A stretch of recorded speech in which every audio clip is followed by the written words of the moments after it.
Good evening. Couple of things. I thought we were going to be on a recording tonight. I can't think of any of them. And Monty told me, don't worry about it. So I guess I won't worry about it. I'll think of them later. Okay. There are various ways to start this kind of a show or an event. One is, of course, a lot of facts and figures about things you might be seeing. Another one is to try to set the mood by telling some sort of a story. Or there's another one, just plain starting out with a good old belly laugh. So that's the one I chose for tonight. So.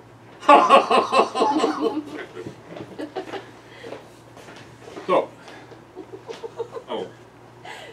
Excuse me just a minute. That's awesome.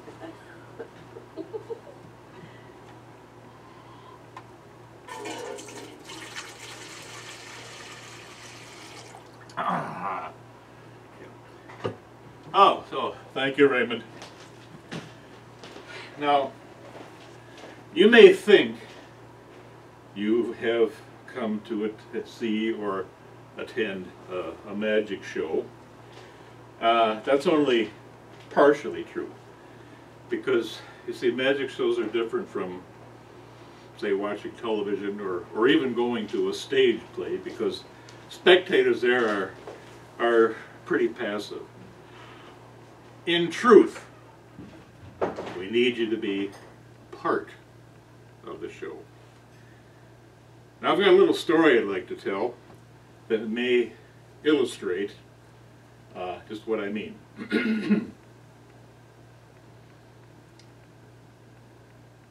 A long time ago, a little girl named Riding Red started out through a thick forest to take a lasket of bunch to her grandmother. She was lunning along, summing a hong. Who should suddenly thirst upon her but a big, wound broth. "Here are you owing, my little prade?" said the ferocious feast. "To my grandmother's grouse," said the innocent maiden. "To take her a sandful of sandwiches and some pildickles. She's very big and said with a fie heaver." "For the sand lakes," whined the crow. "In that case, give me your bitty prasket, and I will take it to your godmother's grammage. You can take your tame and fix some pretty wild powers for her on your way." So, Little Red Riding Hood gave the bass the wolfkit, and off she went. Finally, she reached her Hanny's grouse.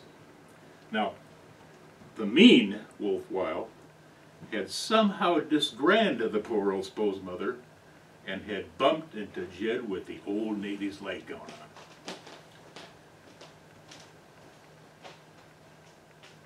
"Oh, grandmother,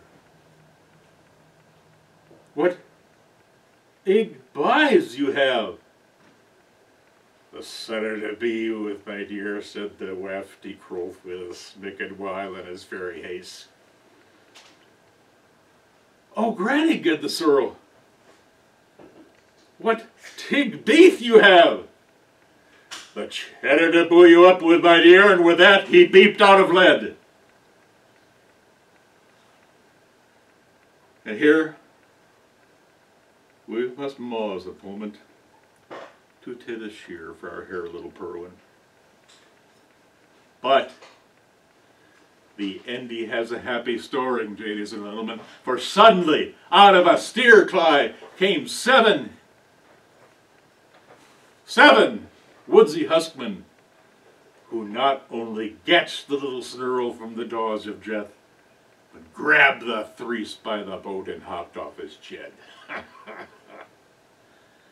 And now, Little Red Riding is engaged to Gary Margent in the Serenes, and is hairy vappy. And although she grisses her dear old Manny, She is certainly glad that the wolf who told such horrible hibs lies dore as a dead nail in father's field. So, if you're able to follow that, you are ready for the show. Let the magic begin. I would like to bring to the stage, well, my boss actually, who has been practicing, I think, for a good 10 years now.